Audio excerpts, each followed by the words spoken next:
তো আজকে তোদের আমি যেটা নিয়ে বলবো সেটা হচ্ছে এই টিম্বারের যে সিজনিং সেইটা নিয়ে পড়ে। তো সন্তোষ স্যার তোদেরকে যেটা করেছিলেন ওটা আমি আরেকবার রিভাইজ করে বাকিটা আমি বলে দিচ্ছি। তো সিজনিং অফ টিম্বার যেটা বলছে, একটা নতুন একটা ট্রি যখন তোর কাটা হয়, যখন ওটা তোর পড়ছে, তো তখন ওর মধ্যে নিয়ার অ্যাবাউট 50% কিংবা তার বেশি তার যে ড্রাই ওয়েট তার 50%-এর মতন তার ওটাতে জল থাকছে। সেই জলটা কীভাবে থাকছে? As a in the form of sap or moisture. এবার এই যে স্যাপ, যেটা গতকালকে বলেছিলাম যে অ্যাসেন্ট অফ স্যাপ মানে যে ময়েশ্চারটা, সেই ময়েশ্চারটাকে তো বার করতে হবে। সেই ময়েশ্চারটাকে যেটাকে বার করা হয়, যেটাকে রিমুভ করা হয়, মানে এলিমিনেট, সেটাকে আমার কি বলা হচ্ছে? টিম্বারের সিজনিং। তো এখানে কিছু পয়েন্টস দিয়েছে, বলছে situations favouring early decay of timber. যেটা আমি বললাম যে টিম্বার যে ডিকে হচ্ছে, মানে ইঞ্জিনিয়ারিং ভিউ হিসাবে দেখতে গেলে ওটা যখন আমি কাজে লাগাতে পারছি না, তো এর কারণটা কি? বলছে কি যে alternate dry and wet condition. তা ধরে নে আমি টিম্বারটাকে স্ট্যাক করলাম একটা জায়গাতে, স্ট্যাক করার পর এবারে ওইটাকে আমি শোকাচ্ছি। তো দেখা যাচ্ছে কখনো আমার অ্যাটমসফিয়ার ড্রাই হচ্ছে, কখনো আমার অ্যাটমসফিয়ার ওয়েট হচ্ছে। তাহলে সেই ক্ষেত্রে কী হবে? যখন ড্রাই থাকবে তখন আমার সিজনিং ঠিকঠাক হবে, কিন্তু যখন ওয়েট হয়ে যাবে তখন আর ঠিক করে হবে না। তাহলে এই একটা প্রবলেম যদি এরকম কন্ডিশন আপ ডাউন করতে থাকে। তারপরে কি বলছে? Bad storage or stacking of timber. টিম্বারটাকে আমি যখন স্ট্যাক করব, যখন ওটাকে স্টোর করব, তো সেটা একটা স্টোর করার নিয়ম থাকে, একটা মানে কন্ডিশন থাকে যে কীভাবে ওটাকে আমি স্টোর করব। সেটা যদি ঠিক মতন না করতে পারি তাহলে আমার টিম্বার থেকে মানে ময়েশ্চার বেরোবে না। তারপর হচ্ছে ফাঙ্গাস অ্যাটাক, মানে শ্যাওলা পড়া যেটাকে বলে, ছাতা বেরিয়ে যাওয়া, সেটা হলে সেই টিম্বার আর কাজে থাকবে না। এরপরে হচ্ছে কি কন্ট্যাক্ট উইথ ড্যাম্প সারফেস। আমি এমন জায়গায় টিম্বারটাকে স্ট্যাক করলাম, সেখানে কি দেখা যাচ্ছে যে তার সারফেসটা পুরোপুরি ড্যাম্প, তো সেইটা করলে হবে না। কারণ যদি স্যাঁতস্যাঁতে জায়গা থাকে তাহলে কিন্তু টিম্বার থেকে আমার যে ময়েশ্চার বেরোবার কথা সেটা বেরোবে না। এরপর হচ্ছে ইনসেক্ট যদি আমার আক্রমণ করে, ধরেন যেরকম হোয়াইট অ্যান্ড কিংবা টার্মাইট যদি আমার কাঠে অ্যাটাক করলো টিম্বারটায়, তাহলে সেই টিম্বারটাকে আমরা ইঞ্জিনিয়ারিং মানে কনস্ট্রাকশনের জন্য ব্যবহার করতে পারবো না। তারপরে হচ্ছে কি ইমপ্রপার সিজনিং আমি যখন করছি সেটা যদি ঠিক মতন আমি যদি না করি, যেরকম কি সেই সিজনিংয়ের পরে আসছি, যেটা হচ্ছে কি দুরকম থাকে, একটা হচ্ছে ন্যাচারাল, একটা হচ্ছে আর্টিফিশিয়াল। তো ন্যাচারালভাবে কি, যেটা প্রকৃতির মাধ্যমে যেটা হয়, আর আর্টিফিশিয়াল কি, যেটা হচ্ছে তোর বয়েলিং কিংবা কেমিক্যাল কিংবা ইলেকট্রিক্যাল ওয়াটার, সেই সিজনিং, এগুলো যদি ঠিক করে না করতে পারি তাহলে হবে না। এরপর হচ্ছে shock or impacts received during growth. গাছটা যখন গ্রোথ হচ্ছিল, গাছটা যখন বাড়ছিল, সেই সময় গাছটার ওপর যদি কোনো কিছু শক লেগে থাকে, কীরকম শক? ধরে না হয়তো বাজ পড়েছিল, সাপোজ কথা বলছি, হয়তো পাশের একটা গাছে বাজ পড়েছিল, সেই গাছটা হয়তো পড়ে গেছে, কিন্তু তার যে শকটা, সেই শকটা হয়তো এই গাছে পেয়েছে, তার ইম্প্যাক্ট একটা পেয়েছে, তাহলে সেটা কিন্তু আর ব্যবহার করতে পারবো না। এরপর হচ্ছে ধরে নে কোনো টিম্বারকে আমি যদি ব্যবহার করতে যাচ্ছি, কিন্তু ওইটাতে যদি আমি কোনো প্রিজারভেটিভ আমি যদি অ্যাপ্লাই না করি, তাহলে কিন্তু টিম্বারটা আমার ডিকে হওয়ার চান্স বেশি। প্রিজারভেটিভ বলতে কি, যেরকম মানে খাবার যেরকম আমরা তৈরি করার পর যে খাবারগুলো, যেগুলো প্যাকেটজাত যে খাবার, যেগুলো খাদ্যদ্রব্য যেগুলো বিক্রি হয়, সেগুলো 1 মাস 2 মাস পর রয়ে যায়, কন্টিনিউস থাকতে থাকে, ওখানে একটা ম্যানুফ্যাকচারিং ডেট, একটা এক্সপায়ারি ডেট থাকে।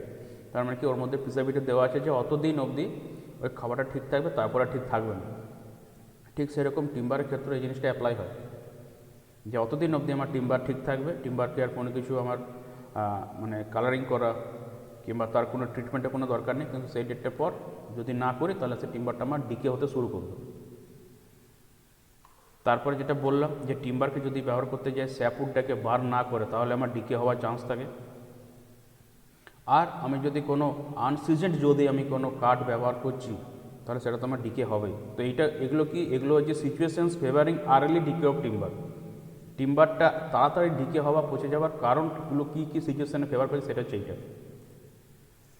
এরপরে আসছে কি সিজনিং অফ টিম্বার, যেটা বললাম যে ফ্রেশ যে টিম্বার থাকে, যেটা নিউলি ফেল্ড, যেটা কাট ট্রি, তার মধ্যে নিয়ার অ্যাবাউট 50% কিংবা তার বেশি তার যে ড্রাই ওয়েট, তার সেই পরিমাণে তার জল থাকে। এবারে এই জলটাকে বার করতে হবে ইঞ্জিনিয়ারিং ব্যবহার করবার আগে। আর এই সোজাসুজি কী বলতে গেলে কী বলা যায়, যে টিম্বারটাকে আমাকে শোকাতে হবে। তো এই যে টিম্বারটাকে আমরা শোকাচ্ছি, এটাকে বলা হচ্ছে টিম্বার সিজনিং করা। The process of drawing of timber is known as seasoning of timber.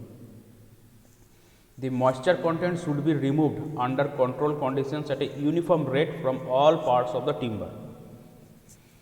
টিম্বারটাকে আমি যখন সিজনিং করব, যখন আমি শোকাবো, তো আমি শুধু একটা সাইড কিংবা একটা দিক শোকালে আমার চলবে না, পুরো টিম্বারটাকে আমাকে একদম সমানভাবে শোকাতে হবে, ইউনিফর্ম রেটে, মানে সব দিকটা যেন সমানভাবে আমার শোকায়। তাও আবার কি আন্ডার কন্ট্রোলড কন্ডিশন, মানে এরকম নয় যে একবার স্যাঁতস্যাঁতে ওয়েদার, মানে একবার ওয়েদারে আমার আর্দ্রতা থাকছে, একবার আর্দ্রতা নেই, একবার শুকনো ওয়েদার, একবার ভেজা ওয়েদার, এরকম করে চলবে না, অল টাইম যেন ড্রাই ওয়েদার থাকে। আর একটা কি, টিম্বার যখন আমি সিজনিং করব, তখন বৃষ্টিপাত যদি হয়, সেই বৃষ্টিপাত থেকে টিম্বারটাকে বাঁচাতে হবে, আর আর্দ্রতা থেকেও আমাকে টিম্বারটাকে বাঁচাতে হবে, তা নয়তো কিন্তু আমি ঠিক মতন আমি সিজনিং করতে পারবো না। এইটা হচ্ছে স্ট্যাক করা নিয়ম। এইখানে যেটা রয়েছে সেটা হচ্ছে এয়ার ড্রাইং কিংবা ন্যাচারাল সিজনিংয়ের বিষয়ে বলা রয়েছে। বলছে ড্রাইং যদি যখন করছি, সেটা যদি আমার ইরেগুলার হয়, যদি ঠিক মতন আমি রেগুলার যদি আমি ড্রাইং করতে না পারি, তখন যে টিম্বারটা যেটা আমার শ্রিঙ্কেজ করবে, সেটাও কিন্তু আমার ইরেগুলারভাবে শ্রিঙ্কেজ করবে। তার মানে কি, হয়তো একটা জায়গায় কন্ট্রাকশন হলো, টিম্বারটা হয়তো বেঁকে গেল কিংবা সাইজে ছোটো হয়ে গেল, কিন্তু অন্য দিকটা কিন্তু তার সাইজ ঠিকই থাকবে। তার মানে কি, আমি ঠিক মতন ড্রাইং করিনি, সেই জন্য যখন শ্রিঙ্কেজ হচ্ছে বা এক্সপানশন হচ্ছে, তখন ইরেগুলার হচ্ছে। তখন কি হবে, তখন তার ভেতরে যে ফাইবারগুলো থাকবে, তার মধ্যে একটা ইন্টারনাল একটা স্ট্রেস একটা তৈরি হবে। কীরকম জিনিস, ধরে নে একটা মানুষ আরেকটা মানুষের হাত ধরে পড়ে, সে হাতটাকে ঘোরাবার চেষ্টা করছে, কিন্তু সে হাতটাকে ঘোরাতে দিচ্ছে না, কিন্তু এ কী করছে, এ নিজের গায়ের জোরে তার সামনের যে রিস্টটা আছে, রিস্ট অবধি ঘোরাতে পেরেছে। তাহলে কি, তাহলে যে এবারে চেষ্টা করছে যে না আমি ওকে ঘোরাতে দেবো না, তাহলে সে কী করছে, তার ভেতর থেকে একটা ইন্টারনাল স্ট্রেস, একটা মানে যে ফোর্স, বাইরে যে লোকটা ফোর্স দিয়ে পর হাতটাকে ঘোরানোর চেষ্টা করছে, সেটা আটকানোর জন্য একটা ভেতর থেকে স্ট্রেস দিচ্ছে। ও কি চাইছে যে রিস্টটা যেন আমার সোজা থাকে, কিন্তু এদিকে এ কী করছে, এই রিস্টটাকে ঘুরিয়েছে, তার সঙ্গে চাইছে কি যে পুরো হাতটাকে যেন ঘোরাতে পারে। তো তার মানে কি, ভেতরে যে মাসেলসগুলো আছে, সেই মাসেলসগুলো একটা ইন্টারনাল, তাদের মধ্যে একটা স্ট্রেস অটোমেটিকলি সেট আপ হচ্ছে কি, যে এই জিনিসটা যেন না হয়। তো ঠিক সেরকমই ড্রাইং যদি আমার ইরেগুলার হয়, তাহলে আমার শ্রিঙ্কেজ যেটা টিম্বার হবে সেটাও ইরেগুলার হবে, আর ফাইবারের ভেতরে একটা অটোমেটিক্যালি একটা ইন্টারনাল স্ট্রেস আমার তৈরি হবে।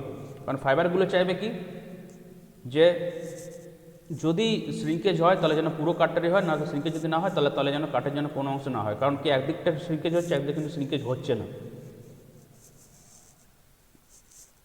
এরপরে যেটা বললাম যে সিজনিং অফ টিম্বার, যেটা বললাম যে রেন আর হিউমিডিটিকে অল টাইম প্রোটেক্ট করা দরকার। এবারে সিজনিং করার যে অবজেক্টিভ, তার যে পারপাস, উদ্দেশ্যটা কি, বলছে to impact hardness, stiffness, strength and better electrical resistance to timber. Timber যখন সিজনিং আমি করছি, তো তার মধ্যে যেন আমার কঠোরতা যেন আসে, যেন ওটাকে আবেশ করাতে পারি, কাঠটা যেন স্টিফ হয়, শক্ত হয়, তার যেন ক্ষমতা বাড়ে, আর বেটার ইলেকট্রিক্যাল রেজিস্ট্যান্স, মানে ইলেকট্রিকের তার যদি ওর মধ্যে দিয়ে পাস করে, তাহলে ইলেকট্রিকটা যেন ওটাও কন্ডাক্ট করতে না পারে, যেন নন কন্ডাক্টর হয় টিম্বারটা। এরপরে কি, to maintain the shape and size of the components of the timber articles which are expected to remain unchange in form. এবারে ধরেন একটা কোনো টিম্বারকে আমি নিয়েছি, সেই টিম্বারটা দিয়ে পরে হয়তো আমি কিছু একটা দরজা বানাবো, কিংবা আমি উইন্ডো বানাবো, জানলা। তো উইন্ডো কিংবা আমি ডোর যখন বানাতে যাব, তো সেই ক্ষেত্রে ওর শেপ এবং সাইজটা ঠিক রাখা অবশ্যই দরকার। তা না তো কী হবে, দেখা যাবে কি যে ডোরের কিংবা উইন্ডোর ওপরের দিকটা হয়তো আমি শ্রিঙ্কেজ করছি, কিন্তু নিচের দিকটা দেখা যাচ্ছে কি আমারও তো বেড়ে যাচ্ছে, মানে এক্সপানশন করছে, একদিকে সোয়েলিং হচ্ছে, একদিকে শ্রিঙ্কেজ হচ্ছে। তার মানে কি, ঠিক মতো আমার সিজনিং করা হয়নি। তাহলে সেক্ষেত্রে এটা একটা অনেক বড় প্রবলেম।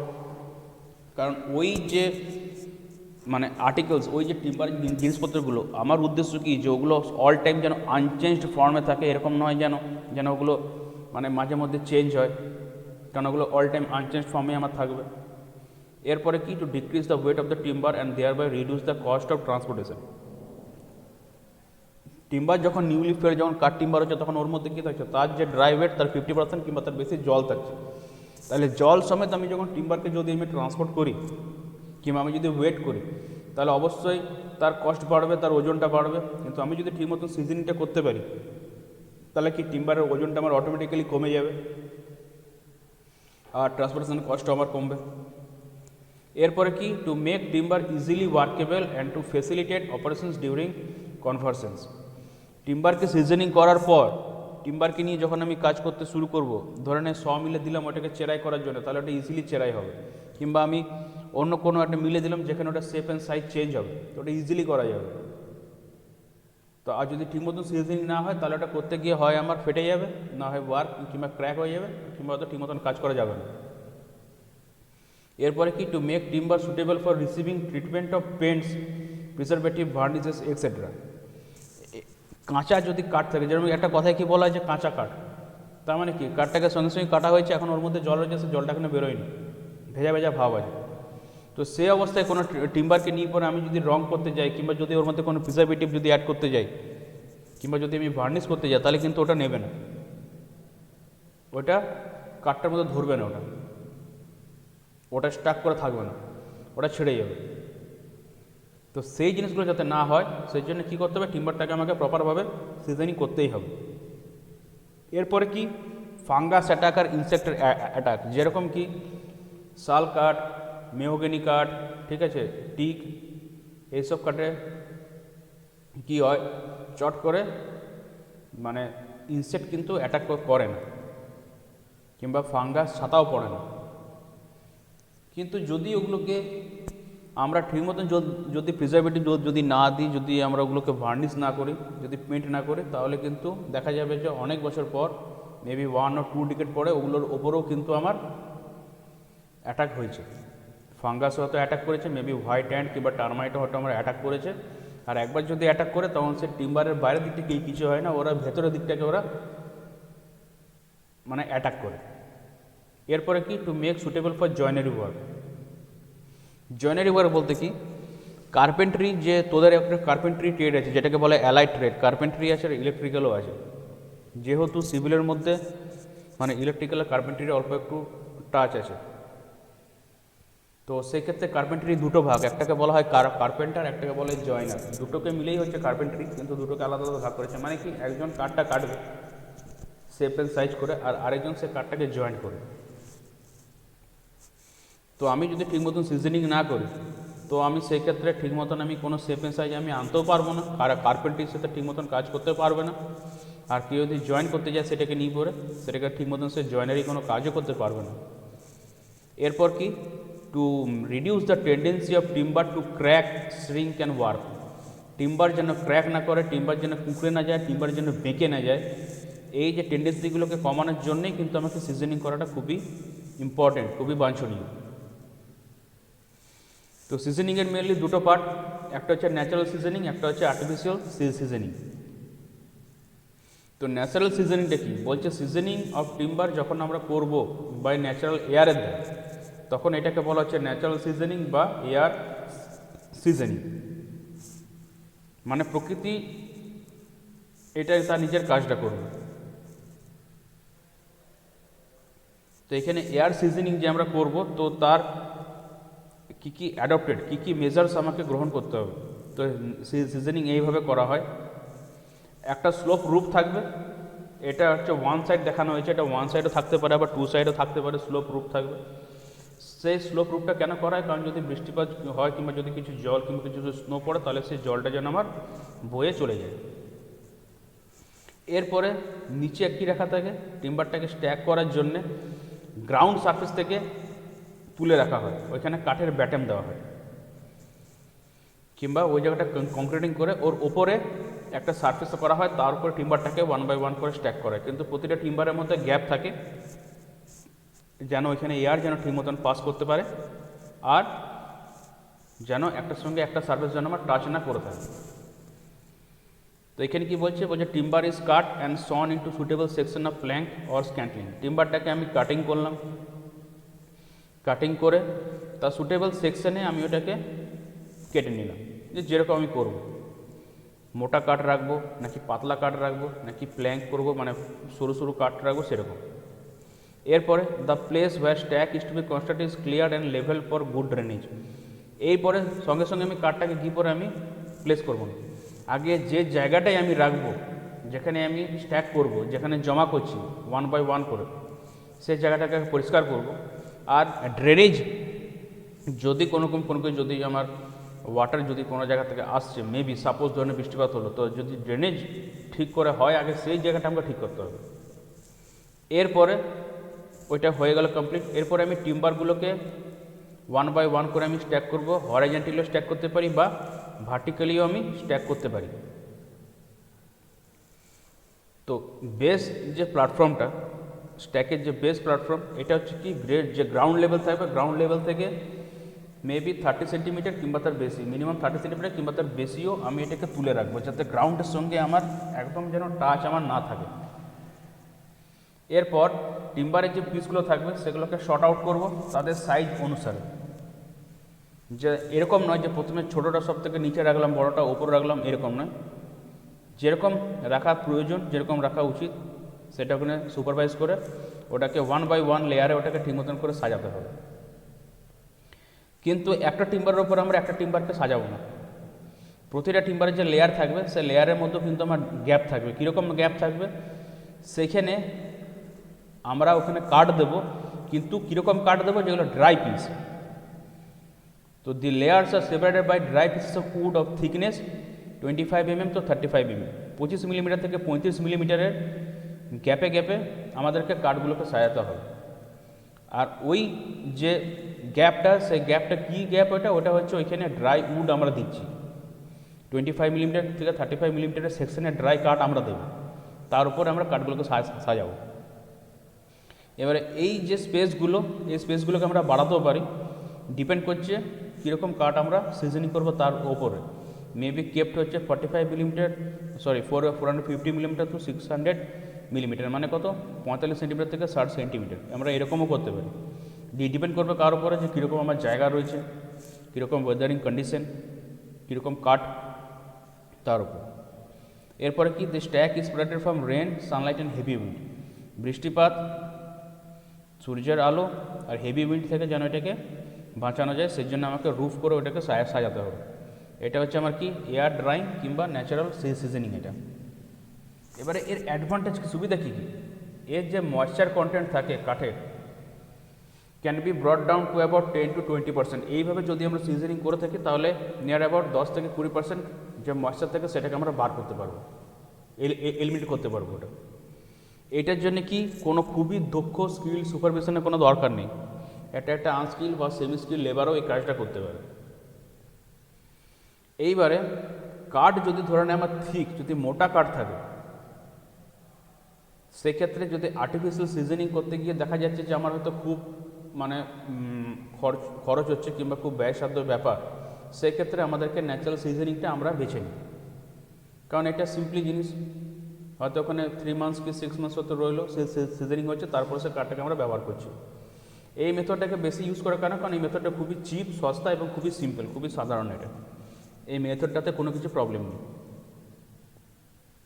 কিন্তু এর ডিসঅ্যাডভান্টেজ কী, এর ডিসঅ্যাডভান্টেজ হচ্ছে কি, যে বাতাস, যে এয়ারটা এটা সিজনিং করছে, ন্যাচারাল যে এয়ারটা, সেটার ওপরে আমাদের কিন্তু কোনো কিছু কন্ট্রোল থাকছে না, এটা আনকন্ট্রোলেবল।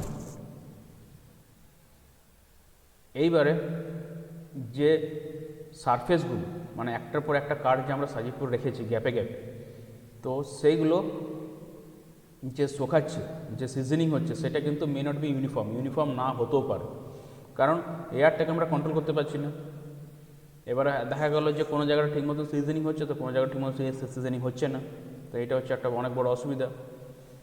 এরপরে কি, যে chance of attack of fungi and insect during seasoning. এবারে সিজনিং যখন করছি, সেক্ষেত্রে ইন কেস অফ ন্যাচারাল সিজনের ক্ষেত্রে মেবি ফাঙ্গাস অ্যাটাক কিংবা ইনসেক্টে অ্যাটাক করতে পারে। তো এইটা হচ্ছে কি, যে ন্যাচারাল সিজনিং করার জন্যে এগুলো হচ্ছে তার অসুবিধা।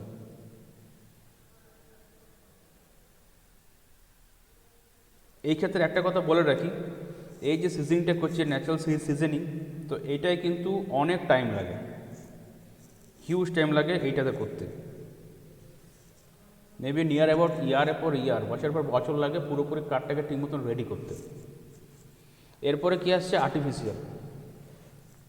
তো আর্টিফিশিয়ালকে দেখি এখানে কটা ভাগ কিছু আছে, এই যে সব কটা ভাগই এইখানে আছে, কোনো অসুবিধা কিছু নেই। যে কটা তোদের বইয়ে আছে যে water seasoning, boiling, electrical R clean,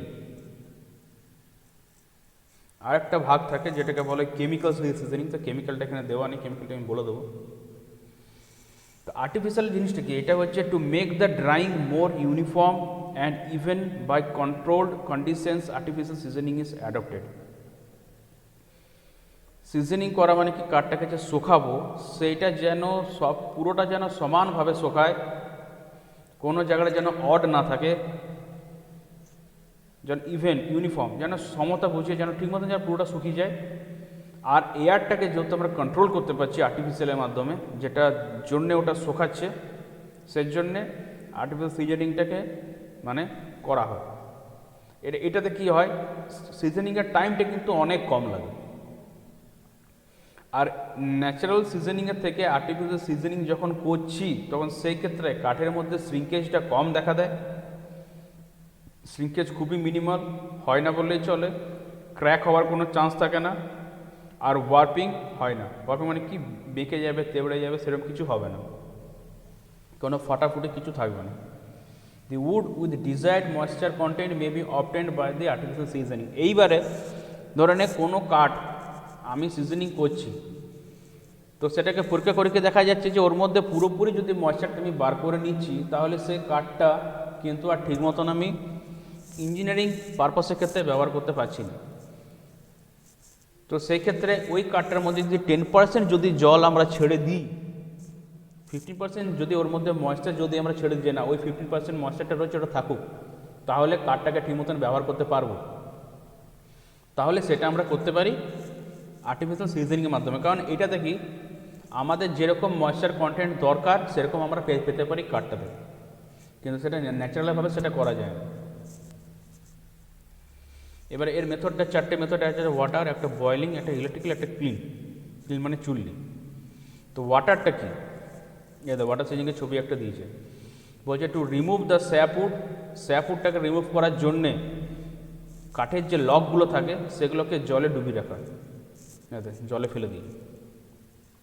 The logs of wood are immersed in water, preferably in running water of stream and river, from 2 to 4 weeks. Running water of stream মানে কি, হয়তো কোনো নদী বয়ে যাচ্ছে কিংবা কোনো স্ট্রিম, হয়তো কোনো ঝর্ণা বয়ে যাচ্ছে, তো তার মধ্যে কাঠটাকে ডুবিয়ে রেখে দিলাম কত 2 থেকে 4 সপ্তাহের জন্য। এরপর কি হবে, তারপরে ওটাকে ওপেন এয়ারে ওটাকে শুকানো হবে, then it is dried under open air. এতে কি হচ্ছে, warping and cracking can be avoided. হয়তো র্যাপ কিংবা ক্র্যাক আমরা তো অ্যাভয়েড করতে পারি, কিন্তু অনেক ক্ষেত্রে কি দেখা যায় যে কাঠটা একটু ভঙ্গুর টাইপের হয়ে যায়, become brittle and the strength has also reduce, মানে স্ট্রেংথটাও কিন্তু অল্প আমার কমে যায়।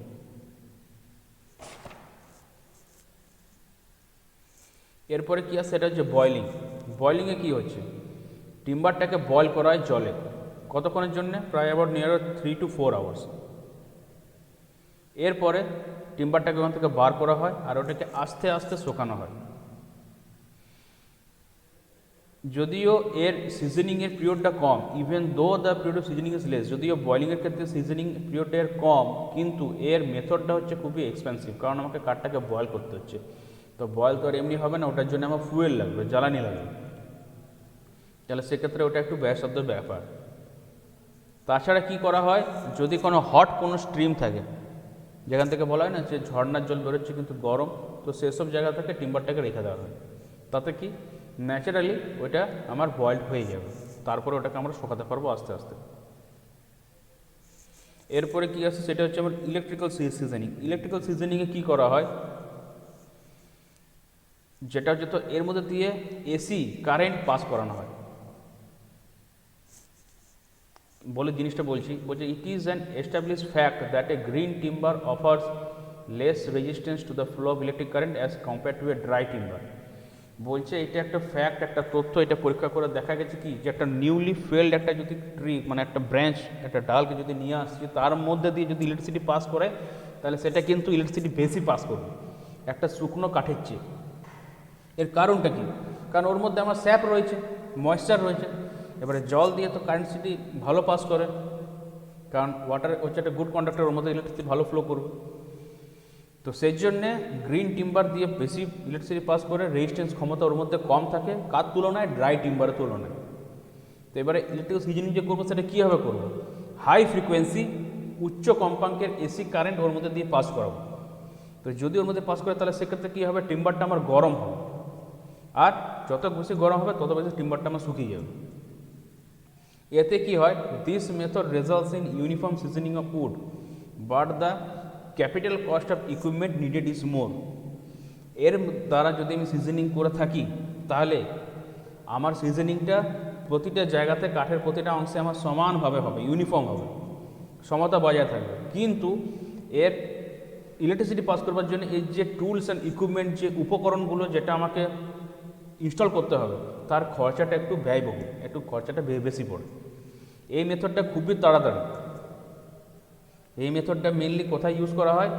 যখন ধরনের প্লাইউড যখন আমরা ব্যবহার করব, যখন প্লাইউড যখন তৈরি করব, ম্যানুফ্যাকচারিং করব, তখন সেক্ষেত্রে এটা ম্যাক্সিমাম ক্ষেত্রে এটা ইউজ হয়ে থাকে। কেমিক্যালটা দিয়েছে খুব ভালো। কেমিক্যালটা কি বলছে, এই মেথডে green timber is soaked in saturated solution of suitable salt and then removed and seasoned. নতুন যে টিম্বারটা, সেই টিম্বারটা কি করা হয়, যে কেমিক্যালের দ্বারা আমি ওটাকে সিজনিং করব, সেই কেমিক্যাল সলিউশনের মধ্যে ওটাকে ডুবিয়ে রাখা হয়। ডুবিয়ে রাখার পর তারপরে ওটাকে ওখান থেকে বার করা হয়, তারপরে ওটাকে আমার সিজনিং করা হয়। এর যে ভেতরে যে তোর ময়েশ্চার থাকছে সেটা ওই স্যাচুরেটেড যে সল্টের যে সলিউশন, সেই সলিউশনের দ্বারা ওইটা বেরিয়ে যাচ্ছে, আর ভেতরের পার্টটা আগে শুকোচ্ছে আউটারের পার্টের থেকে। তো এই ক্ষেত্রে কী হচ্ছে, এক্সটার্নালি ক্র্যাক হওয়ার আমার চান্স কম, কারণ ভেতরের ময়েশ্চারটা ওকে আগে টেনে বার করছে সল্টের দ্বারা। তাহলে ভেতরের পার্টটা আমার আগে তাড়াতাড়ি শোকাবে বাইরের পার্টের থেকে, সেই জন্য ভেতরের দিকে কোনো ক্র্যাক আসবে না, বাইরের দিকে আমার ক্র্যাক আসার চান্সটা কম। কারণ ভেতর থেকে ক্র্যাকটা কখন আসবে, কারণ যখন একটা শোকাতে চাইবে একটা শোকাতে চাইবে না, কিন্তু এক্ষেত্রে দুটোই শোকাচ্ছে, সময় নিয়ে পড়ে। তাহলে সেক্ষেত্রে কী হচ্ছে, আমার ভেতর থেকে আমার কোনো স্ট্রেস কিছু আসছে না, কারণ ভেতর থেকে শোকাতে শোকাতে আস্তে আস্তে আস্তে আস্তে আসছে। আর এটা হচ্ছে তো ক্লিন। তো ক্লিন সিজনিংটা কি, এখানে হচ্ছে যে একটা এয়ার টাইট চেম্বার থাকে, সেই চেম্বারের মধ্যে এই কাঠটাকে প্রবেশ করানো হয়, চুল্লি যেটা থাকে সেখানে গরম বাতাস পাস করানো হয়। ভেরিয়াস প্রসেস কি বলছে, the timber is arrange inside the chamber such that spaces are left for free air circulation. টিম্বারটাকে এইভাবে আমরা অ্যারেঞ্জ করব চেম্বারের মধ্যে, যেন ওর মধ্যে মুক্ত বাতাস সেটা যেন পাস করতে পারে। এরকম নয় যে পুরো চেম্বারটাকে ভরে দিলাম, বাতাস পাস করার কোনো জায়গা নেই, সেটা করলে চলবে না, যেন বাতাসকে যেন পাস করাতে হবে। এরপরে কি, হিউমিড এবং হিটেড এয়ার, যার টেম্পারেচার নিয়ার অ্যাবাউট 35 থেকে 38 ডিগ্রি সেন্টিগ্রেড, সেইটাকে আমাকে চেম্বারের মধ্যে ফোর্স করতে হবে, যেন ওই বাতাসটাকে যেন চেম্বারের মধ্যে আমি পাঠাতে পারি। তাহলে ওটাকে যদি পাঠাতে পারি তাহলে সেই বাতাসটা কী করবে, সেটা গোটা টিম্বারের মধ্যে যেখানে যেখানে আমার এয়ার সার্কুলেশনের জায়গা রয়েছে পুরোটা দিয়ে ওই এয়ারটা পাস হবে। যদি ওইভাবে পাস করতে থাকে তার ফলে কি হবে, টিম্বার পিসের মধ্যে যে স্যাপটা থাকবে, যে ময়েশ্চার থাকবে, সেটা তখন আস্তে আস্তে বাষ্প হয়ে বেরোতে থাকবে। কিন্তু বেরোতে এটা পুরোপুরি পারবে না, কারণ আমাকে হাই হিউমিড এয়ার আমাকে পাস করছে। তাহলে সেক্ষেত্রে কী হচ্ছে, টিম্বারের পিস থেকে তো বাইরের সারফেস থেকে তোর চট করে তোর মানে এভাপোরেশনটা হবে না, কারণ যেহেতু এয়ারের হিউমিডিটিটা হাই রয়েছে। তাহলে কারণ প্রথমে বাইরেটা শুকিয়ে গেলে তাহলে তো ভেতরটা শুকাবে না, তাহলে পুরোটাকে যাতে সমান শোকায় আমাকে সেই বন্দোবস্তটা করতে হবে। এর ফলে কি হচ্ছে, যেহেতু প্রথমে বাইরের দিকটা শুকোচ্ছে না, কারণ এভাপোরেটটা বাইরে থেকে হতে দিয়ে দিচ্ছে না, কারণ এয়ারটা হিউমিড আর হিট এয়ার, তো সেই জন্য কী হবে, হিট এয়ারটা কী হবে, আস্তে আস্তে আস্তে আস্তে টিম্বারের ভেতরে প্রবেশ করবে, এই হিটটা, এই গরমটা। তারপরে হিউমিডিটিটা কমানো হয় যতক্ষণ না ভেতর অবধি টিম্বারের মধ্যে হিটটা পৌঁছচ্ছে। The relative humidity is now gradually reduced. তারপরে কী হয়, the temperature is then increased and maintain till the desired degree of moisture is content. ততক্ষণ অবধি আমরা এটা করতে থাকবো যতক্ষণ না আমার ময়েশ্চার কন্টেন্টটা পুরোপুরি বেরোচ্ছে। মানে কি, মানে যেরকম ময়েশ্চার কন্টেন্টটা বেরোবে, কিংবা যেটাকে আমরা চাইছি যে হয়তো 5% ময়েশ্চার থাকুক, কিংবা হয়তো 0% ময়েশ্চার হয়ে যায়, কিংবা হয়তো 10% ময়েশ্চার থাকুক, সেইটা যতক্ষণ না আমরা পাচ্ছি ততক্ষণ অবধি আমরা এই প্রসেসটাই করব। মানে টেম্পারেচারটাকে বাড়াবো, আর ততক্ষণ অবধি বাড়াবো যতক্ষণ না সেই জিনিসটা আমরা পাচ্ছি। তাহলে জিনিসটা আমি আরেকবার বলে দিচ্ছি। চেম্বারের মধ্যে প্রথমে টিম্বারগুলোকে স্ট্যাক করে ঢোকালাম। টিম্বারটাকে এয়ারটাইট চেম্বার, তো এমন করে ঢোকাবো যাতে ওর মধ্যে যেন এয়ার সার্কুলেশন করার জায়গা থাকে। এরপর ওর মধ্যে হিউমিড আর হিটেড এয়ার ওর ভিতর দিয়ে পাস করছে। হিট, গরম বাতাস, আর হিউমিড যার আর্দ্রতা খুব বেশি, তাতে করে যেরকম আর্দ্রতা বেশি হলে কি হয়, প্রচণ্ড গরম করে, প্রচণ্ড হিট অনুভব করি আমরা যদি আর্দ্রতা খুব বেশি বেড়ে যায় বাতাসের মধ্যে। আর আর্দ্রতা যদি কমে যায়, যদি শুষ্ক হয়ে যায়, তাহলে কি খুব ড্রাইনেস একটা অনুভব হয়।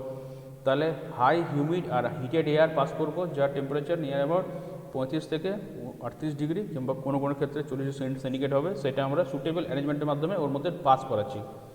তো টিম্বারের পিসের মধ্যে দিয়ে কী করছে, এয়ারটা পাস করছে। এইবারে যেহেতু তোর কাঠটার মধ্যে ময়েশ্চার রয়েছে আর ওই চেম্বারটা এয়ার টাইট, আর আমি পাঠাচ্ছি হাই হিউমিড আর হিট এয়ার, তাহলে কি হবে, এভাপোরেট হওয়ার কোনো জায়গা আর নেই। তো কি হবে, কাঠটা আস্তে আস্তে গরম হতে শুরু করবে। কাঠটা যখন গরম হতে শুরু করবে, তো এভাপোরেট যেহেতু হতে পারছে না, কি হবে, হিটটা ভেতর অবধি পৌঁছচ্ছে আস্তে আস্তে। হিটটা যখন পুরোপুরি যখন টিম্বারের ভেতর অবধি যখন ইনসাইডের মধ্যে যখন প্রবেশ করে গেল, এরপরে যে আর্দ্রতা থাকছে তখন সেই রিলেটিভ হিউমিডিটিটাকে আস্তে আস্তে কমিয়ে দাও। সেটাকে কমিয়ে দেওয়ার পর তারপরে সেই টেম্পারেচারটাকে বাড়িয়ে দাও। যে হিট এয়ারটাকে যেটা আমরা পাঠাচ্ছি, সেই টেম্পারেচারকে বাড়ানোর পর সেটা ততক্ষণ অবধি মেনটেন করো যতক্ষণ অবধি না আমি যেরকম টিম্বার চাইছি, সেই সিজন টিম্বার, ততক্ষণ অবধি। যখন ওইটা আমার ওই লক্ষ্যমাত্রা যখন পৌঁছে যাব, তখন ওটা বন্ধ করে দেবো। এইবারে যেটা নোট লেখা হচ্ছে, এটা কি, যে হচ্ছে কনস্ট্রাকশন উপরে নির্ভর করে আর অপারেশনস উপরে নির্ভর করে যে ক্লিনগুলো তো দুভাগে ভাগ করা হয়ে থাকে। একটাকে বলা হয় স্টেশনারি ক্লিন, আর একটাকে বলা হচ্ছে কি আমার progressive kiln. Stationary kilns and progressive kiln, এই দুরকম থাকে। তো এই সিজনিং করবার কি কি অ্যাডভান্টেজ, সুবিধাটা কি? একটা হচ্ছে কি, যে কাঠটাকে নিয়ে হ্যান্ডলিং করা, তাকে ব্যবহার করা, তাকে ট্রান্সপোর্ট করা, এর খরচটা আমার কমে যাচ্ছে, ঠিক আছে, এফোর্টটা আমার কমছে। সিজন টিম্বার যখন আমরা পাচ্ছি, তাহলে সেক্ষেত্রে এটা যখন ব্যবহার করব, তখন এটার মধ্যে পচন ধরার রোদটা অনেক বেশি হয়ে যাবে। তার মানে কি, পচন ধরবে না, রোদটা বেড়ে যাচ্ছে, রেজিস্ট্যান্স বাড়ছে। তো টিম্বারকে সিজন করব, তারপরে ওর উপরে আমরা পেন্ট, ভার্নিশ, প্রিজারভেটিভ, গ্লু, আঠা যা লাগার আমরা ইউজ করতে পারবো। সেটাকে সিজনিং করবার আগে এগুলো ব্যবহার করবো, সিজনিং করবার পরে করব, তাহলে ঠিক মতন ওগুলো আমার অ্যাপ্লাই করতে পারবো। টিম্বার নিয়ে খুব সুবিধা মতনভাবে কাজ করতে পারবো। এরপরে dimensional stability of furnish products can be maintained. এই কথার মানেটা কি, মানে যে প্রোডাক্ট যেটা আমার রয়েছে, সেই প্রোডাক্টটার ধরেন একটা কোনো শোপিস, কাঠের একটা কোনো শোপিস, উডের, টিম্বারের, কিংবা টিম্বারের কোনো খাট, কিংবা টিম্বারের ডোর, কিংবা উইন্ডো, কিংবা কাপড় কাঠের বানানো। তাহলে এই যে প্রোডাক্টগুলো, এগুলো কীরকম প্রোডাক্ট, এগুলোকে কাঠটাকে শুধু চেরাই করে সমান করে কেটে পরে তারপর লাগিয়ে দেওয়া তো নয়, কারণ ওটাকে ফার্নিশ করতে হয়, সব দিকটা দেখতে হয় যে সমান আছে কিনা, ওটাকে পলিশিং করতে হয়, তারপরে ডাইমেনশনটাকে চেক করে দেখতে হয় যে কত ইঞ্চি বাই কত ইঞ্চি থাকা দরকার, সেটা ঠিক মতন পুরো কাঠটাতে আছে কিনা। তো এই যে স্টেবিলিটিটা, এইটা আমার থাকবে কাঠের মধ্যে, সেটা আমার বজায় থাকবে যদি ঠিক মতন যদি আমরা সিজনিং করতে পারি। যদি না করতে পারি তাহলে কিন্তু এটা আমার থাকবে না। আর সিজনিং করার ফলে কি হয়, কাঠের যে ইঞ্জিনিয়ারিং প্রপার্টিজ, মানে কারিগরিতে যেটা ব্যবহার করব, সেটার যে ধর্মটা, সেটা তার গুণটা অনেকটা বেড়ে যায়। সেটা সিজনিং করার জন্যই সম্ভব, যদি সিজনিং না করি তাহলে এটা কোনো মতে আমার সম্ভব নয়। তো এইটা ছিল তোদের সিজনিংয়ের ব্যাপারটা। দেখ এখানে হ্যাঁ ক্লিন সিজনিং, হ্যাঁ তো ক্লিন সিজনিং যেটা ক্লিন, এই যে উচ্চারণটা হবে সেটা হচ্ছে KIL, ক্লিন। কারণ পুরোপুরি যদি ক্লিন বলি তাহলে CLEAN হয়ে যায়, সেই ক্লিন বোঝায়, সেই ক্লিন তো না, এটা ক্লিন। তো ক্লিন সিজনিং যেটা বললাম সেটার দুটো টাইপ, একটা হচ্ছে কি স্টেশনারি ক্লিন, আর একটা হচ্ছে কি আমার প্রোগ্রেসিভ ক্লিন। তো স্টেশনারি ক্লিনকে আবার অনেক সময় কম্পার্টমেন্ট ক্লিনও বলা হয়ে থাকে, একটা ছবিটা আমি পরে দেখাচ্ছি। তো এটা কীরকম হচ্ছে, বলছে কীরকমভাবে কনস্ট্রাকশন করব আর কি তার অপারেশনস, তার উপর নির্ভর করে এই দুটো ভাগে ভাগ করা হয়েছে চুল্লিটাকে, ক্লিনটাকে। তো এটাতে কী হয়, স্টেশনারি ক্লিনে যেটা কম্পার্টমেন্ট ক্লিন বলা হচ্ছে, এই ক্লিনে কী হয়, the process of seasoning is carried out in a single compartment only, শুধুমাত্র একটাই কম্পার্টমেন্ট থাকবে যেখানে আমি সিজনিংটা আমি করব। যে drying operations are adjusted as drying proceeds. Dry আমার যত আস্তে আস্তে শুকোতে শুকোতে যত আমার মানে এই শুকানোর যে প্রসেসটা যত আমার এগিয়ে এগিয়ে যাবে, তত আমি ড্রাইং প্রসেসটা আমি সেখানে আমি অ্যাডজাস্ট করতে পারবো। This clean is adopted for seasoning timber which requires a close control of humidity and temperature, it gives better result. এই ক্লিনটা, এই যে পদ্ধতিটা, এটাকে আমরা কখন অ্যাপ্লাই করব, যখন টিম্বার যখন সিজনিং করছি, যখন আমার দরকার কি থাকছে যে হিউমিডিটি আর টেম্পারেচারটাকে যখন খুব ক্লোজ যখন আমি কন্ট্রোল করব, সেই ক্ষেত্রে আমি কি ইউজ করব, স্টেশনারি ক্লিন, যেটাকে আরেক কথায় কী বলা থাকে, কম্পার্টমেন্টাল ক্লিন। এর রেজাল্টটা খুবই ভালো দেয়। আর আরেকটা কী রয়েছে তোর প্রোগ্রেসিভ। তো প্রোগ্রেসিভ ব্যাপারটা কী আছে বলছে, এখানে কি হচ্ছে, the carriage with timber sections travel slowly from one end of clean to the other and in doing so. যেরকম একটা কথা বলছি যে তোদেরকে আমি একটা নোট দিয়েছিলাম, তুমি ব্রিকে একটা ক্লিনে ঢোকানো হচ্ছে, সেখানে কি হচ্ছে যে একটা দিক দিয়ে ঢুকছে, একটা দিক দিয়ে বেরোচ্ছে। এখানেও ঠিক জিনিসটা সেম, টিম্বারটাকে একটা ক্যারেজের মধ্যে পাঠাচ্ছি, টিম্বার সেকশনগুলোকে নিয়ে, সেটা একটা দিক দিয়ে ঢুকছে, একটা দিক দিয়ে বেরোচ্ছে। সেখানের মধ্যে দিয়ে আমি হট এয়ার পাস করব, তাহলে কি হচ্ছে, আমার টিম্বারটা ঠিক মতন করে আমার সিজনড হয়ে যাচ্ছে। এই যে হট এয়ারটা দিয়ে, hot air is supplied from the discharging end so that the temperature is less at the charging end and it increases toward the discharging end. গরম বাতাসটা সাপ্লাই করছি কোন দিক দিয়ে, যেদিকটা আমার ডিসচার্জিং এন্ড। তাহলে কি হচ্ছে, যেদিকে আমি চার্জিং করছি তাহলে সেদিকে আমার টেম্পারেচারটা কম থাকছে, তাহলে সেখান থেকে কমে কমে আস্তে আস্তে আস্তে আস্তে ডিসচার্জিং এন্ডের দিকে আসছে, and it increases towards the discharging end. তার মানে যেদিকটা আমার শেষ সেই দিক দিয়ে আমি ওখান থেকে আমি হট এয়ারটাকে সাপ্লাই দিচ্ছি, তাহলে সে হট এয়ারটা এসে পরে কোথায় পৌঁছচ্ছে, যেখানে চার্জিং, যেখান থেকে এন্ট্রি হচ্ছে সেইখান থেকে নিয়ে আস্তে আস্তে ওটা আবার ডিসচার্জিং এন্ডে গিয়ে তখন ওটা আমার মানে ক্লিনের মধ্যে যে টেম্পারেচারটা সেটা বাড়ছে, ইনক্রিজ করছে, আর ঠিক মতন করে ড্রাই হচ্ছে। কিন্তু এই পদ্ধতিটা আমি কখন অ্যাপ্লাই করব, এটা আমি অ্যাপ্লাই করব সেই জায়গাতেই যখন আমার অনেক বড়, অনেক বেশি পরিমাণে যখন আমাকে টিম্বারকে সিজনিং করতে হবে। ছোটো ক্ষেত্রের জন্যে আমার দরকার পড়ছে কোনটা, আগে যেটা বললাম যেটা হচ্ছে স্টেশনারি বা কম্পার্টমেন্টাল ক্লিন। কিন্তু অনেক বেশি পরিমাণের জন্য কী দরকার পড়ছে, আমার ক্লিন সিজনিং, যেটা হচ্ছে প্রোগ্রেসিভটা। যদি এটা ঠিক মতো না করা হয়, ইফ নট প্রপারলি অ্যাটেন্ডেড, তখন কি হবে, the drying in this kiln may prove to be unsatisfactory. মানে কি, আমার যেটা ডেজায়ার্ড যে রেজাল্ট, যেটা আমার চাহিদা, যেটা মনোভূত হওয়া দরকার, সেটা আমি পাবো না। তার মানে কি, এই জিনিসটা করার জন্যে সুপারভাইজ করতে হবে, একটা স্কিল্ড পার্সনের দরকার। তা নয়তো প্রোগ্রেসিভ ক্লিন দিয়ে আমরা ক্লিন করলেও, মানে আমরা সিজনিং করলেও ঠিকমতো কিন্তু রেজাল্ট আমরা এটা পাবো না। এই সিজনিংটাতে ক্লিন সিজনিং যদিও এটা কস্টলি, তবুও কি গিভস ওয়েল সিজন টিম্বার্স। কারণ কি, মানে ন্যাচারাল সিজনিং থেকে এই সিজনিংটা করা অনেক বেশি কস্টলি। যেরকম কি ইটকে আমরা মোল্ড করে তার যা শেপ দেওয়ার, যা সাইজ দেওয়ার, সেটাকে দেওয়ার পর আমরা যখন শোকাচ্ছি, তো আগেকার দিনে কী করা হতো, সান ড্রাইড করা হতো, সান ড্রাইড আনবার্ন ব্রিক্স, মানে ব্রিকগুলোকে পড়াতাম না, রোদ সূর্যের আলোতেই তার তেজে এগুলো পুড়তো, তখনই ওটা শক্ত হতো। কিন্তু তারপরে কি হলো, ক্লিন এলো, আন্ডারগ্রাউন্ড আর ওভারগ্রাউন্ড। তো তাতে করে কি হয় যে ওই ঠিক সেরকম কাঠের ক্ষেত্রেও একটা ন্যাচারালি হচ্ছে, একটা ক্লিন হচ্ছে। তো ক্লিনের ক্ষেত্রে এটা যদিও এটা কস্টলি, কিন্তু তবুও এখান থেকে টিম্বার আমরা সিজন টিম্বার ভালো পাই। কারণ কি, এখানে তিনটে ইম্পর্টেন্ট গুরুত্বপূর্ণ শর্ত কন্ডিশনস মেনে চলা হয়, যেগুলোকে আমরা নিয়ন্ত্রণ করতে পারি। প্রথমটা কি, এয়ার, যে এয়ারটা সার্কুলেট করছে সেটাকে আমরা কন্ট্রোল করছি। তারপর হচ্ছে আর্দ্রতা, রিলেটিভ হিউমিডিটি, আর কি হচ্ছে তাপমাত্রা।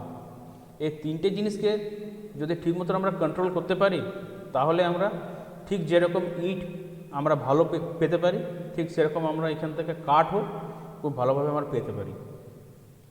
তো এই জিনিসটা হচ্ছে তোর ক্লিন সিজনিং। এটা এখানে কি বলছে, ঠিক সেম জিনিস। তো দুটো ভাগে ভাগ করা হচ্ছে, একটা হচ্ছে কম্পার্টমেন্টাল, একটা হচ্ছে প্রোগ্রেসিভ। এই দুটো মেথডের ক্ষেত্রে কি হচ্ছে, আমরা ভরসা করতে পারছি কার উপরে, কন্ট্রোল এনভায়রনমেন্ট। যে এনভায়রনমেন্ট, যে বাতাবরণ, যে পরিবেশটা থাকছে সেটার উপর আমাদের কন্ট্রোল থাকছে। সেই কন্ট্রোলটা, সেই নিয়ন্ত্রণটা থাকার জন্য আমরা টিম্বারগুলোকে ঠিক মতন ড্রাই করতে পারছি। কিন্তু কিছু ফলোয়িং ফ্যাক্টর থাকে যেটা আবশ্যিক। সেটা কি বলছে, লার্জ ফ্যান, ব্লোয়ার, বড় বড় ফ্যান কিংবা ব্লোয়ার, এটার মাধ্যম দিয়ে কী হয়, আমরা ফোর্সড এয়ার সার্কুলেট আমরা করতে পারি। এইখানে ব্লোয়ার বলতে তোদেরকে আমি একটা কথা বলে রাখি, তোরা দেখবি কোনো খুব বড় রেস্তোরাঁ কিংবা খুব বড় বড় হসপিটাল কিংবা খুব বড় হোটেল, কোনো লজ, সেখানে যাবি, দেখবি ওয়াশরুমে গিয়ে পরে বেসিনে হাত ধোয়ার পর দেখবি ওইখানে দেখবি একটা এয়ার ব্লোয়ার থাকে, যেখানে দেখবি গরম বাতাস পাস করে। সেই বাতাসটা যখনই তলায় হাত দিবি, দেখবি ভেতর থেকে গরম হাওয়াটা বেরিয়ে আসছে। তাতে করে কী হচ্ছে, আমাদের হাতটা শুকিয়ে যাচ্ছে খুব তাড়াতাড়ি, খুব ফাস্ট। ঠিক সেরকম জিনিস গরম বাতাস এটা দিয়ে পাস করানো হয়। আবার কোনো কোনো ক্ষেত্রে দেখবি যে হয়তো গোটা বিল্ডিংটায় দেখবি এসি চলছে, কিন্তু যে ডোর দিয়ে এন্ট্রি হচ্ছে কিংবা যে ডোর দিয়ে এক্সিট হচ্ছে, ওইখানে ঠিক মাথার ওপরে দেখবি ওখানে ব্লোয়ার বসানো আছে। সেই ব্লোয়ারের কাজ কি, যে একটা বাতাস ওখান থেকে পাস করছে, যে বাতাসটা ভার্টিক্যালি নামছে পুরো গ্রাউন্ডে। ওই বাতাসটা ভার্টিক্যালি গ্রাউন্ডে নামার জন্য সুবিধাটা কী হচ্ছে, ডোরটা যদি আমার খোলা থাকে তাহলে কিন্তু ভেতরের যে ঠান্ডা হাওয়াটা সেটা কিন্তু বাইরে বেরিয়ে আসতে পারবে না, ওই হাওয়াটা কিন্তু ওকে ব্লক করছে। Hello sir. হ্যাঁ, কে? হ্যালো। হ্যাঁ, কে? হ্যাঁ স্যার, আমি অচিন্ত বলছি, বলি একটু স্যার। অচিন্ত? হ্যাঁ হ্যাঁ হ্যাঁ, বল বল। হ্যাঁ স্যার, বলছি যে একটু লেট হচ্ছে, আমি একটু বাইরে এসে মানে বাঁকুড়াতে আছি, তো ক্লাস করছিলাম, আমি তো এখন লাইনে দাঁড়িয়ে আছি একটু। মানে কিসে আছিস তুই, মানে ঠিক আছে, আমি বলছি যে কিসে আছিস? হ্যাঁ বাঁকুড়াতে এসেছি আমি। মানে কি কাজে? হ্যাঁ সিভিল, এখানে হসপিটালে এসেছি, আচ্ছা আচ্ছা কাজ আচ্ছা, আছে আমার ঠিক একটু। আছে ঠিক আছে, ওকে ওকে সে বাসে ছিলাম তো, এখন নেমেছি, দিয়ে আচ্ছা, হসপিটাল ঢুকেছি, তাই বলছি যে এখন ওকে লেফট ওকে। হচ্ছে, যে প্রেজেন্টে দিয়ে দিবেন, ঠিক আছে? না, তুই এটা দিচ্ছিস তো প্রেজেন্টটা, যেটা অনলাইনে হয়? হ্যাঁ ওটা তো আমি প্রেজেন্টে পাঠিয়ে দিয়েছি, অ্যাটেন্ডেন্সটা। ওকে ওকে ওকে, ঠিক আছে, ওগুলো স্ক্রিনশট দিয়ে দিবি গ্রুপে, ঠিক আছে? হ্যাঁ হ্যাঁ। ঠিক আছে ঠিক আছে। তো ঠিক সেরকম ব্লোয়ার দিয়ে, লার্জ ফ্যান দিয়ে বাতাসটাকে জবরদস্তি পাঠানো হচ্ছে। তার মধ্যে কী থাকছে, হাই হিট আর হাই হিউমিড, যেটা বললাম। আবার অনেক সময় কি হয়, পাইপে করে স্টিম পাঠানো হয়। স্টিম মানে কি, কোনো জলকে যখন আমরা বয়েল করি তো ওপরে যে স্টিমটা বেরোয় সেটা হচ্ছে গরম, তো সেই স্টিমটাকে পাঠানো হয়। কিংবা স্টিম জেটের মাধ্যমে হাই হিউমিড এয়ারটাকে পাঠানো হচ্ছে। হিউমিডিটি যে কন্ট্রোল করছে সেটা হচ্ছে স্টিম জেটের মাধ্যমে। এবারে হচ্ছে যে অ্যামাউন্ট আর duration of air, humidity, heat, এটা ডিপেন্ড করছে কার উপরে, কোন ধরনের কাঠ, সে কাঠের সাইজ কি, তো কতটা পরিমাণ আছে। তার মানে আগে আমাকে কি দেখতে হচ্ছে, যে কি কাঠ আছে, শিশু কাঠ আছে না মেহগনি কাঠ আছে না শাল কাঠ আছে না টিক আছে, এই কাঠগুলোকে আগে আমরা দেখছি। তারপরে সে কাঠের সাইজ কত বড় লগ আছে, নাকি লগটা কাটা হয়েছে, সেইটা কীরকম সাইজে, আর তার কত পরিমাণ, 1 টন 2 টন 3 টন 4 টন, কতটা কাঠ আছে, এর উপরে পুরোটা নির্ভর করে। প্লাস হ্যাঁ, আরেকটা জিনিস কি, যে কোন জায়গাতে আমার সিজনিংটা হচ্ছে, তার বাইরে কি অ্যাটমসফিয়ার রয়েছে, কীরকম অবস্থা, সব কিছু দেখে পরে তারপরে আমি কি ঠিক করব যে কতক্ষণের জন্য আমি হাওয়াটাকে পাস করাবো, সে হাওয়ার মধ্যে কতটা আমার হিট থাকবে আর কতটা আমার হিউমিড থাকবে। সাধারণত কি হচ্ছে, the atmosphere in the kiln at first will be cool and moist. প্রথমে ক্লিনের মধ্যে যে অ্যাটমসফিয়ারটা থাকে সেটাকে আগে ঠান্ডা করা হয় আর ভেজানো হয়। তারপরে টেম্পারেচারকে আস্তে আস্তে বাড়ি তখন কাজ করা হয়। তারপরে কি হয়, the temperature is gradually increased and the humidity reduced until the moisture content is achieved. তাহলে কি প্রথমে আমি ব্লোয়ার দিয়ে পাস করালাম গরম বাতাস, তার মধ্যে হিউমিডিটি বেশি থাকবে, যে কারণে কি হচ্ছে, কাঠের সারফেস থেকে এভাপোরেট হতে পারছে না। যেরকম কি গ্রীষ্মকালে যখন আর্দ্রতা খুব বেশি থাকে কিন্তু গরম থাকে, শুকনো থাকে, তাও কিন্তু আমরা মানে খুব অস্বস্তি বোধ করি, কারণ কি হিটটা শরীর থেকে ছেড়ে বেরোতে পারে না, হিটটা আস্তে আস্তে ভেতরের দিকে প্রবেশটা করে। তো ঠিক সেখানে এরকমও, এইখান থেকে হিটটা এভাপোরেট হতে পারছে না, হিটটা ভেতরে প্রবেশ করছে আস্তে আস্তে। কিন্তু সেটা ততক্ষণ অবধি করবে যতক্ষণ না পুরোপুরি গরম হবে। যখন হয়ে যাবে তখন হিউমিডকে কমিয়ে দেবো আর টেম্পারেচারটাকে বাড়াবো। তার ফলে কী হবে, আমার আস্তে আস্তে ড্রাই সিজনিংয়ের দিকে আমি এগিয়ে যাবো। তারপরে আমার যেরকম ময়েশ্চার আমার দরকার 0% কি 5 কি 10, সেটা আমি তারপরে আস্তে আস্তে পেতে থাকবো। এখানে কি বলছে, this clean is a single enclose container or building etcetera. যেটা বললাম যে কম্পার্টমেন্ট ক্লিন, যেটা আগের ছবিটা দেখলাম সেরকম এইটা একটা কম্পার্টমেন্টে এইটা করা হয়। The timber is stack same manner so as air seasoning যেরকম করা হয় ঠিক সেইভাবে এটাকেও সিজনিং আমার এখানে করা হয় কম্পার্টমেন্টাল ক্লিন, কিন্তু চেম্বার একটা। আর এটা কি বলছে, whole stack is seasoned using a programme of setting, যেরকম কি temperature humidity until the whole stack is reduce to the moisture content required. যেরকম ময়েশ্চার কন্টেন্ট আমার দরকার ততক্ষণ অবধি, যতক্ষণ না পাচ্ছি ততক্ষণ অবধি আমি এটাকে সিজনিং আমি করতে থাকবো। কিন্তু এটা একটা কম্পার্টমেন্টের মধ্যে। আর প্রোগ্রেসিভ কি, যেটা একটা দিয়ে এন্ট্রি হয় একটা দিয়ে বেরোয়। এই তো এটা কি দেখাচ্ছে, একদিক দিয়ে আমার টিম্বার ইন করছে, একদিক দিয়ে টিম্বার আমার আউট হচ্ছে। তো যেদিকে আমার মানে ইন হচ্ছে সেদিকে কিন্তু হাওয়াটা আমার বেরোচ্ছে। তার মানে কি, এই এয়ারটাকে যখন আমি ইন করাচ্ছি, তো ইন করার পর আমি ফ্যান দিয়ে এয়ারটাকে ফ্লো করাচ্ছি, একদিক দিয়ে বাতাসটা ঢুকছে সেটাকে ফ্লো করাচ্ছি, হিটিং এলিমেন্ট আছে, যেদিক দিয়ে মানে বেরিয়ে যাবে টিম্বারটা সেদিক দিয়ে আমার বাতাসটা পাস হচ্ছে, মানে নিয়ে ওইটা যেদিক দিয়ে ইন করছে সেদিক দিয়ে আমার এয়ারটা আউট হচ্ছে। তাহলে প্রথমের এন্ডটা কি, ওটা কুল ময়েস্ট এন্ড, শেষের এন্ডটা কি হচ্ছে, একটা ওয়ার্ম ড্রাই এন্ড, আর বাতাসটা ওই দিক দিয়ে ঢুকে পড়ে এইদিকে বেরোয়। এখানে কি বলছে, progressive clean has the stack on trolley that progressively travel through a sequence of chamber. একটা চেম্বার থেকে একটা চেম্বারেও ট্রাভেল করতে থাকে। প্রতিটা চেম্বারের অ্যাটমসফিয়ার কিন্তু চেঞ্জ আলাদা আলাদা, কারণ তবে কিন্তু আমার যে ময়েশ্চার কন্টেন্টটা আমি ঠিকভাবে ওর ভেতর থেকে আমি রিমুভ করতে পারবো। এতে কি হচ্ছে, এর একটা সুবিধা কি, যে এখানে কন্টিনিউয়াস ফ্লো হচ্ছে, সিজন টিম্বার যেটা আসছে তার ফ্লোটা কিন্তু কন্টিনিউয়াস, জায়গায় এটা স্টেবল থাকছে না, পুরোপুরি মোবাইল মানে চলে যাচ্ছে চলমান এই ক্লিনে। তো এখানে কি ক্লিন সিজনে কিছু অ্যাডভান্টেজ কিছু ডিসঅ্যাডভান্টেজ। অ্যাডভান্টেজ কি, যে খুব তাড়াতাড়ি এটার সাহায্যে কাজ হয়, কারণ কি টেম্পারেচারটা খুব হাই থাকে, ঠিক মতন ভেন্টিলেশন থাকে আর ঠিক মতন এয়ার সার্কুলেশন থাকে, সেই জন্য খুব তাড়াতাড়ি প্রসেস, খুব কুইকার। এবার কি বলছে, আমরা অনেকটা পরিমাণ ময়েশ্চার কন্টেন্ট আমরা এটার মাধ্যমে কমাতে পারি, অ্যাচিভ এ লোয়ার ময়েশ্চার কন্টেন্ট, যেরকম ময়েশ্চার কন্টেন্ট চাইবো সেরকম আমরা পাবো। Defects associated with drawing can be controlled. যদি কোনো কিছু ডিফেক্ট থাকে তাহলে ওইটাকে আমরা ড্রাইং করার মাধ্যমে কিন্তু ওটাকে আমরা নিয়ন্ত্রণ করতে পারবো। তার সঙ্গে কি, allows more precise rates of drawing for various timber species and thickness of board. যেরকম কাঠ তার যেরকম থিকনেস তার উপর নির্ভর করে ড্রাই আমি যেটা করছি, সিজনিং যেটা করছি আমি ক্লিন সিজনিং, সেটাকে আমি কন্ট্রোল করতে পারবো। সেটা আমি আগেও বললাম যে ওটার উপর কন্ট্রোল থাকবে। কিন্তু কি ডিসঅ্যাডভান্টেজ মেনলি, যেটা যে খুবই ব্যয়বহুল, এক্সপেন্সিভ, একজন স্কিল্ড অপারেটর লাগবে এটাকে চালাতে গেলে, আর প্রচুর পরিমাণে কিন্তু এতে এনার্জি আমার লাগবে প্রচুর পরিমাণে। আর এইটা হচ্ছে দেখ, এই যে জিনিসটা যেটা আমি গতকালকে বলেছিলাম সেটা আমি আবার এখানে বলছি, এখানে রয়েছে, যেটা কি হচ্ছে ময়েশ্চার কন্টেন্টকে খুঁজে বার করা, ফাইন্ডিং দ্য ময়েশ্চার কন্টেন্ট। এরকম একটা মিটার থাকে যেটা কাঠের মধ্যে প্রবেশ করি পরে ওর ভেতরের যে কত ময়েশ্চার সেটাকে ডিটেক্ট করা হয় ইলেকট্রনিক্যালি। মানে এক ব্যাচ টিম্বার, ধরে নেয় আমার এক ব্যাচ টিম্বার আমার বেরোলো, সেই টিম্বারের মধ্যে তার পুরোটা যদি আমার একই রকম হয় তাহলে আমার একটা কিংবা র্যান্ডমলি আমি যদি 4-5টা চেক করি তাহলে আমি একটা এভারেজ করে বলতে পারবো যে এর মধ্যে এতটা ময়েশ্চার আমার এখন অবধি আছে। তো এখানে কী করা হয়, ওরকম টিম্বারটা গায়ে অ্যাটাচ করে পরে ইলেকট্রিক্যাল সিগন্যাল পাঠানো হয়, মানে সেখান থেকে আমরা রেজাল্টটাকে আমরা পাই যে কতটার মধ্যে ময়েশ্চার রয়েছে। কারণ কি, যদি ময়েশ্চার থাকছে তার মানে কি ওর মধ্যে জল আছে, তো যদি জল থাকে তার মানে কি ওর মধ্যে আমার ইলেকট্রিক্যাল সিগন্যাল পাস করবে। তো যদি ইলেকট্রিক্যাল সিগন্যাল পাস করে তাহলে কতটা ময়েশ্চার রয়েছে সেটা আমি ইজিলি বার করতে পারবো। আর যদি ময়েশ্চার না থাকে, যদি পুরোপুরি ড্রাই হয়, তাহলে ওটা আমার জিরো আসবে অ্যান্সার, তাই না? খুব সিম্পল জিনিস এটা। তো এই জিনিসটা এখানে একটা ফর্মুলা যেটা আমি তোদের গতকালকে করেছিলাম, যে wet minus dry weight divide by dry weight into তোর 100, এটা হচ্ছে কি ময়েশ্চার কন্টেন্ট আমার পার্সেন্টেজটা। এটা আমি গতকালকে এই জিনিসটা তোদেরকে বলেছিলাম। দেখ এইখানে যেটা রয়েছে সেটা কি ডিফেক্টস অফ টিম্বার। তো টিম্বারের যে ডিফেক্ট, এর মধ্যে কী কী জিনিস আমার থাকছে। প্রথমে যে কন্টেন্টটা দিয়ে এটা বানানো রয়েছে সেটা দেখ কী লেখা রয়েছে এখানে।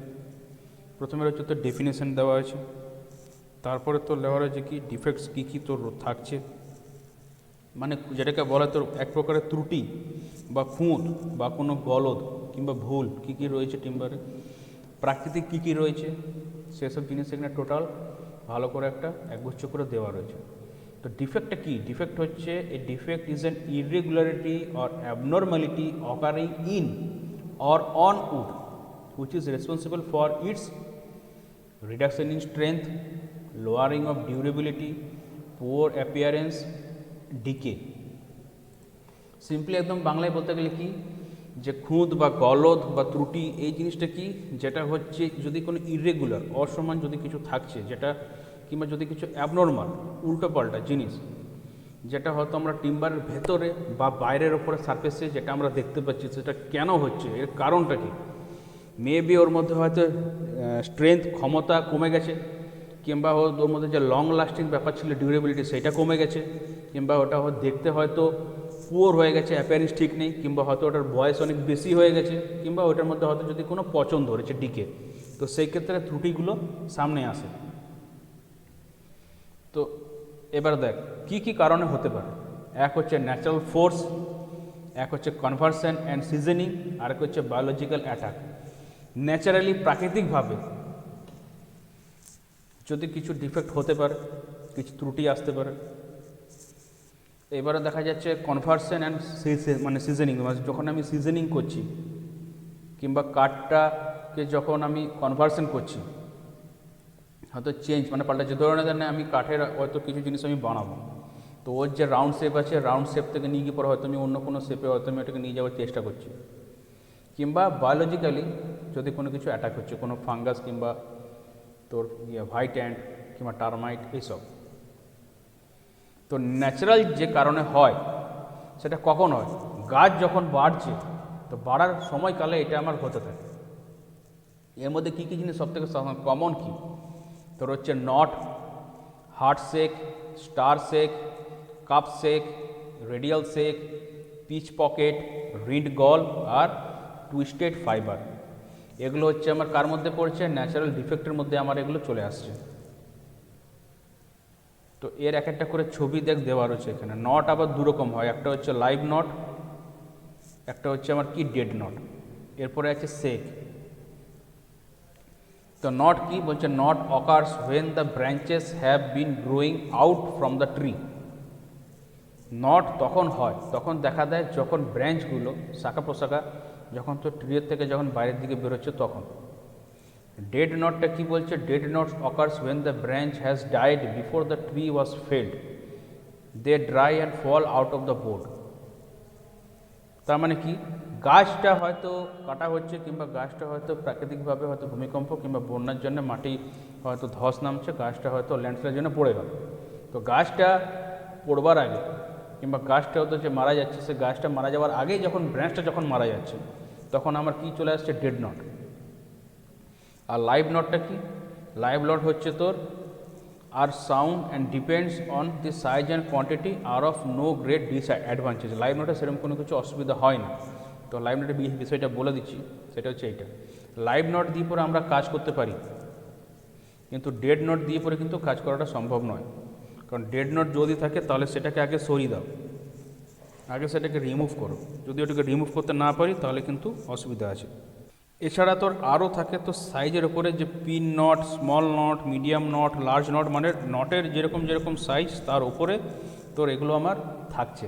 তো এখান থেকে শাখা প্রশাখাটা ছেড়ে পড়ে গেছিলো, তো সেই জন্য এটাকে আগে হয় must be removed or field. তো শোন, এখন যেটা বলছি, এখন তো তোর অলরেডি ধরে নে অনেক সময় হয়ে গেছে, ঠিক আছে? তো ক্লাস টাইমটা হয়ে গেছে। তো এই যে জিনিসটা সেটা আমি তোদেরকে আবার নেক্সট ক্লাসে করে দেবো। যদি আমি না থাকি তাহলে সন্তোষ তোদেরকে এটা অবশ্যই করে দেবে, ঠিক আছে? আমি পারলে দেখছি আমি নোটগুলো আমি তোদেরকে দিয়ে দিচ্ছি, ওকে? Okay sir. হ্যাঁ স্যার। ঠিক আছে, তো আজকের ক্লাসটা আমি এখানেই শেষ করছি। তো পরের ক্লাসে আবার দেখা হচ্ছে, ঠিক আছে? Thank you sir. Thank you sir. ঠিক আছে, thank you sir. Thank you sir. Thank you.